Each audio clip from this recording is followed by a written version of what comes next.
आज के press conference में आप सब लोगों का स्वागत करते हैं। और आप लोग जानते हैं कि पूरे बिहार में हम लोगों ने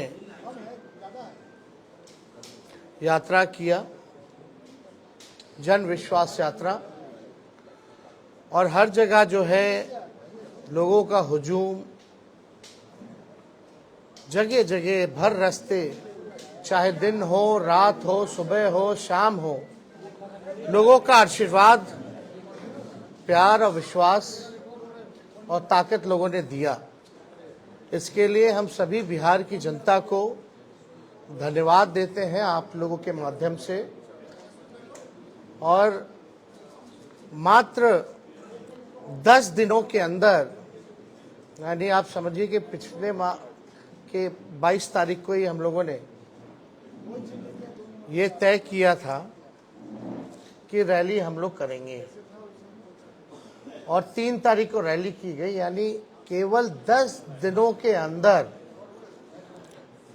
जन विश्वास महा रैली हम लोगों ने किया।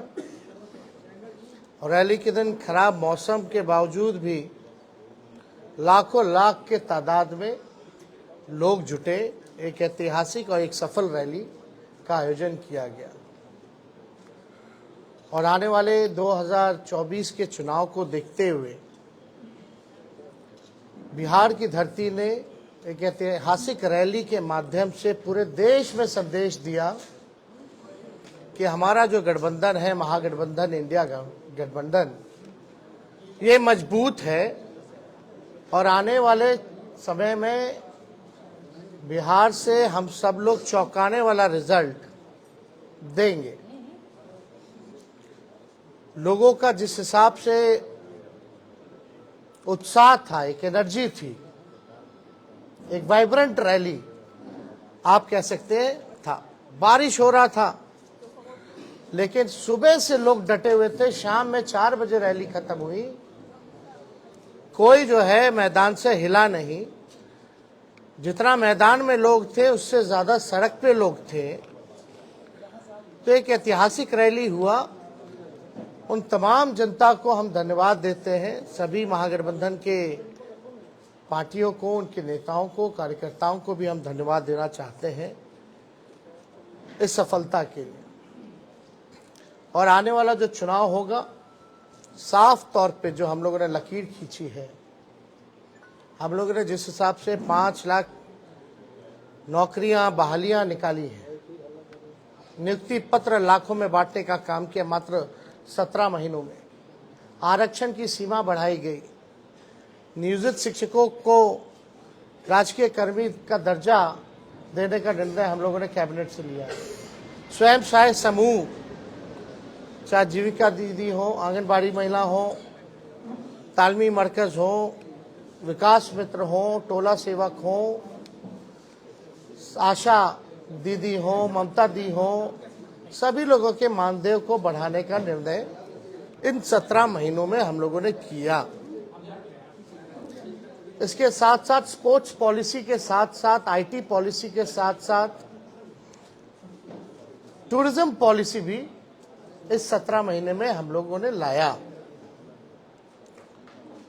जो खिलाड़ी स्पोर्ट्स पॉलिसी के तहत हम लोगों का था कि भाई जो खिलाड़ी मेडल लाएंगे, बिहार का, देश का नाम रोशन करेंगे, उनको भी हम लोगों ने नौकरियां दी। और हाईएस्ट लेवल है उस नियमावली में, डीएसपी के लेवल तक का नौकरी जो है लोगों को मिलेगा जैसा वो मेडल लाएंगे। तो खेल के साथ साथ जो पढ़ने वाले लोग हैं, हम लोगों ने नौकरियां देने का काम किया। हम लोगों ने 17 महीने में लोगों के हाथ में कलम दिया। और वहीं बीजेपी के लोग केवल नफरत बांटने का काम कर रहे हैं, तलवार बांटने का काम कर रहे हैं। अभी भी बड़ा सवाल उठता है कि भाई कैबिनेट का विस्तार क्यों नहीं हो रहा, आखिर क्या वजह है। इतने महीने 1.5 महीना होने जा रहा है और अब तक जो है विस्तार नहीं हुआ, ना ही कोई होने की कोई सूचना किसी को है। तो आखिर मामला क्या है, खैर ये सरकार में बैठे लोग जवाब देंगे, इस पे ज़्यादा हमको टिप्पणी नहीं करना है। लेकिन सवाल उठता है कि ये सरकार बनी है केवल हम लोगों को गाली देने के लिए। कोई भी एक निर्णय जो है ये सरकार ले नहीं पा रही। जिस हिसाब से हम लोगों ने 17 महीने में निर्णय लिया, ऐतिहासिक निर्णय लिया, जाति आधारित गणना कराया, आरक्षण के सीमाएं जिस हिसाब से बढ़ाई, नौकरियों की बात करते थे, देर रात बजे जाकर के अस्पताल में हम लोग छापा मारते थे, तो कहीं भी जो मौजूदा सरकार में लोग जो बैठे हैं उनका इंटरेस्ट जो है केवल लालू जी और उनके परिवार को गाली देने में ही है। 1-1.5 महीना से कोई काम नहीं हो रहा, और जो बजट भी आया वो बजट में हम ही मंत्री लोगों का साइन था। जो केवल भाजपा के वित्त मंत्री जो हैं वो पढ़े हैं, वो हम ही लोगों का काम का गुणगान जो है वो लोग कर रहे थे। ये बजट में देखे तो कैबिनेट में सबसे ज्यादा मंत्री राष्ट्रीय जनता दल के कोटे के थे, कांग्रेस के थे, तो हम ही मंत्रियों का साइन जो हम ही लोगों ने भेजा। खैर ये बातें अलग हैं, लेकिन हम लोग पूरी मजबूती के साथ आने वाले चुनाव में हम लोग लड़ेंगे और बिहार से हम लोग चौंकाने वाला रिजल्ट हम लोग देंगे। तो इसीलिए आप सब लोगों को हम आज बुलाएं ताकि आपके माध्यम से हम लोग बिहार की जनता को धन्यवाद दें। चाहे कोई वर्ग के हो, कोई जाति के हो, कोई धर्म के हो, सभी लोगों का पार्टिसिपेशन इस रैली में रहा। तो इसलिए आप सब लोगों को भी यहाँ धन्यवाद देते हैं। और कोई सवाल होगा तो आप लोग बेशक पूछ सकते हैं। एक सवाल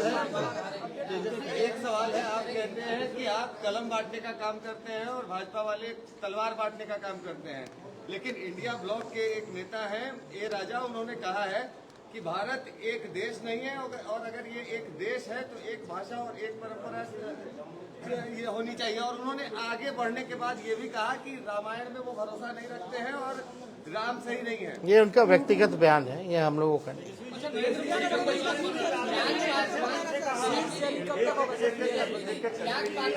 हमारा सीट शेयरिंग एनडीए से पहले हो जाएगा, अंतिम चरण में चिंता नहीं है।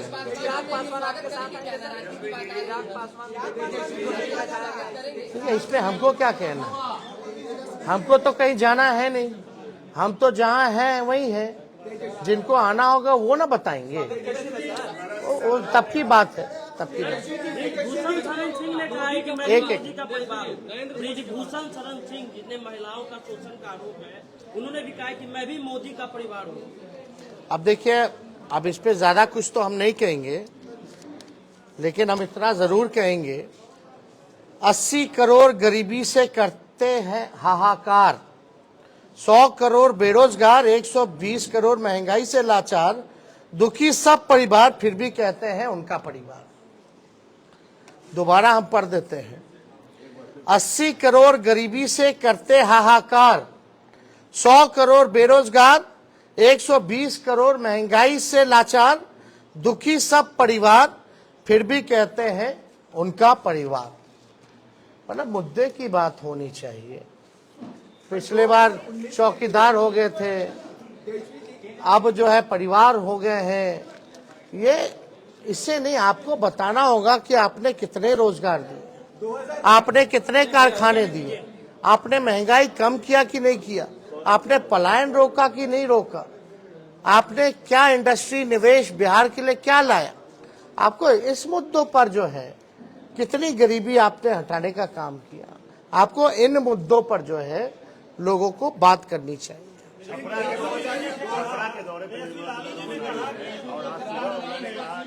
लालू जी ने जो बयान दिया था परिवार को लेकर के, मोदी पर जो सवाल खड़ा किया था, ये ओछा बयान है, इस तरह के बयान उनको नहीं देने चाहिए। इस पर तो सारा बात आ ही गया है, इसमें क्या कहना।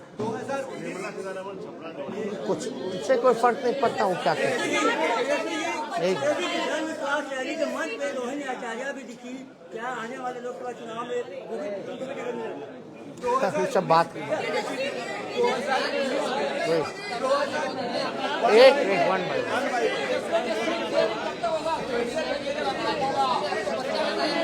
एक कोई समझ में नहीं आ रहा कौन क्या बोल रहा है। हम तो बोले भाई बातचीत चल रही है, एनडीए से पहले हम लोगों का हो जाएगा, लेकिन आप देखिएगा जो लिस्ट भाजपा का निकला, बिहार का तो किसी का नहीं निकला। तेजस्वी जी कल सुप्रीम कोर्ट कहाँ बीजेपी में बिहार में एको को टिकट बांटा, जरा नामों बताइएगा। सुप्रीम कोर्ट ने एक फैसला दिया है। अभी उन्होंने एक बयान दिया जिसमें आपको कहा है बच्चे हैं तेजस्वी यादव। अब इसमें क्या कहें, मेरी खुद की बेटी है, हम पिता भी तो हैं, अब इस पे क्या बोलना। 2019 में चौकीदार चोर है के बाद एक कैंपेन शुरू हुआ, मैं भी चौकीदार। अब लालू जी के भाषण के बाद परिवारवाद पे फिर से एक कैंपेन शुरू हो गया, मैं मोदी का परिवार। क्या लगता है कि फिर से 2019 रिपीट होने वाला है? चलिए अब आप लोग मानते तो हैं लालू जी के बात का असर पड़ता है, बट वो अब हर जगह आप वो कहें, वो उनका कहना है, लेकिन क्या हालात है इस देश के, जो वो कह रहे हैं उनका परिवार, क्या किसान के लोग लाठी से पिटा रहे हैं, क्या वो उनका परिवार नहीं है? अपने परिवार के साथ कोई इस तरह का काम करता है क्या, पिटवाने का? मिलने का समय नहीं है किसानों से, क्यों नहीं मिल रहे भाई? क्या किसान खाली कहने के लिए परिवार है? कथनी अकड़नी में तो अंतर है। जनसभा में लाखों की भीड़ हुई, लेकिन भाजपा कह रही है भीड़ से कुछ नहीं होगा, वोट चाहिए चुनाव के लिए। वोट आप लोगों के पास नहीं है, ये बात मिल जाएगा। काहेला हम लोग सबसे बड़ा पार्टी बन के आए, प्री पोल में सबसे बड़ा अलायंस बन करके आए। वो तो बेमानी नहीं होता, चंडीगढ़ जैसे तो सरकार बना लिए थे हम लोग तो 20 में।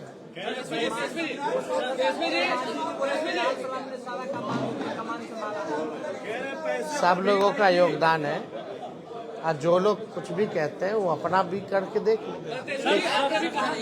सुप्रीम कोर्ट ने कहा, अब लास्ट क्वेश्चन आखिरी, वोट फॉर नोट का मामला सुप्रीम कोर्ट ने कहा है कि आज जो 4 विधायक हैं उस पर कार्रवाई होगी, क्योंकि सुप्रीम कोर्ट ने कहा कि वोट फॉर नोट के मामले में पार्टी कार्रवाई कर सकती है।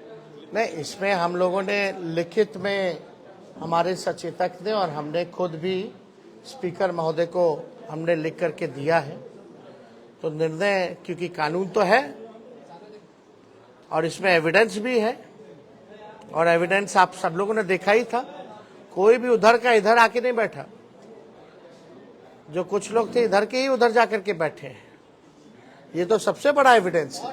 और परंपरा के हिसाब से वोटिंग के टाइम में जिसको जहां सीट अलॉट होता है उसको वहीं बैठना पड़ता है, तो इतना बड़ा सबूत है, तो हम तो लिख करके दिए हैं, कार्रवाई तो होनी चाहिए।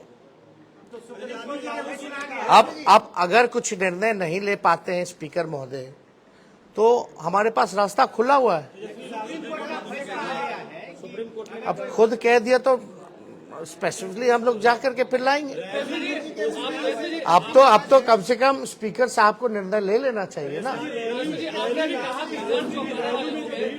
उसको लेकर भाजपा कह रही है कि पैसे पर बुलाया गया है, जो भी भाजपा कह रही है। ठीक है, उनकी मर्जी। एक बार फिर सब जितना लाखों लोग आए ना, सबके यहाँ ईडी सीबीआई भेज दे, बता देगा लोग। जरा तो 10 लाख से ऊपर जो लोग आए हैं, जरा सबसे पूछताछ कर ले।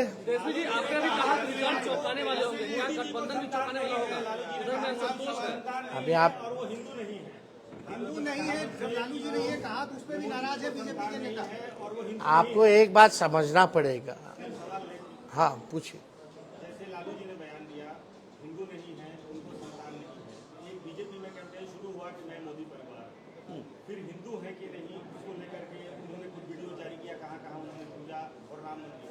क्या लगता है 2024 में जो ये एजेंडा सेट हुआ उसमें लालू ने ही मदद किया, ये हिंदू, राम मंदिर और परिवार? कोई ये आपकी सोच है। मुद्दा साफ यहाँ खड़ा है, गरीबी, बेरोजगारी। ये क्या है? लालू जी ने एक बात नहीं की, बहुत बातें की। लेकिन एक बात तो सही है कि अभी तक सही से जवाब कहाँ कोई दे पा रहा है। इस पे हम ज़्यादा टिप्पा टिप्पणी नहीं करना चाहते हैं। हम लोग भी सब परंपरा को मानने वाले लोग हैं, हम लोग भी हिंदू हैं, हम लोग भी पूजा पाठ करते हैं, हमारे घर में भी मंदिर है, सुबह शाम वहाँ आरती होती है। तो इस तरह कोई बात धार्मिक को लेकर के एजेंडा नहीं हो सकती। लेकिन हाँ, अगर हमारे भी घर में कोई किसी की मृत्यु होती है तो हम लोग बाल मुड़वाते हैं, हम लोग दाढ़ी छिलवाते हैं, हम लोग अपनी बेटी का मुंडन हम करा के आए, तो हम लोग तो फॉलो करते हैं ना। लालू जी ने तो बस यही पूछा, तुम इतना प्रचार करता है, नफरत फैलाते हैं, उकसाते हैं लोगों को, धार्मिक भेदभाव आप कराते हैं, आपस में राम और रहीम के बंदों को लड़ाते हो, तो आप क्यों नहीं मुड़वाएं? इतना बड़ा आप अगर बात करते हैं तो आप क्यों नहीं मुड़वाएं? यही तो बात थी। बहुत बहुत धन्यवाद। राम विरोधी बताए थे सम्राट चौधरी। सम्राट चौधरी ने कहा कि लालू जी राम विरोधी है। अरे छोड़िए ना, पहले सर्टिफिकेट ठीक करा ले, चलिए।